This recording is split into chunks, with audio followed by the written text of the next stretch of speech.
Hello everybody, this is Rohan Joshi and today I'm going to show you how to make B-rolls so that you can up your video game and make incredible footage. Before that, let's play the intro. Oh shit, I cannot reach. So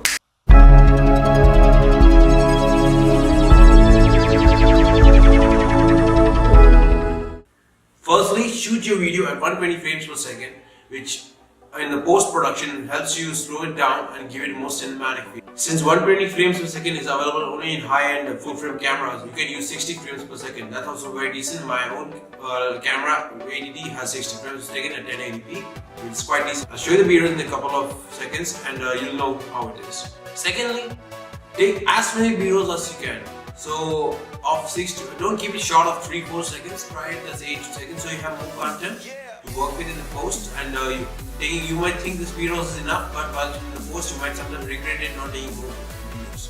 Third is adding cinematic bars in your B-rolls, which is a really important factor for making the most of it. And fourth is color grading. Try to shoot in C-log profile if you have. If not, you can add custom profiles in your camera. You can tweak it a little bit. It's quite similar to the high-end profiles you use like C-log and CineStar. Moving on to the fifth point, music is the most important part. As for this video, there's sound. Try using music which has upbeats and low beats, so you can use the cut and paste transition. And now I'll be showing you my videos, how I made a B-roll, and after I touch it, I've just gone outside. Bye bye.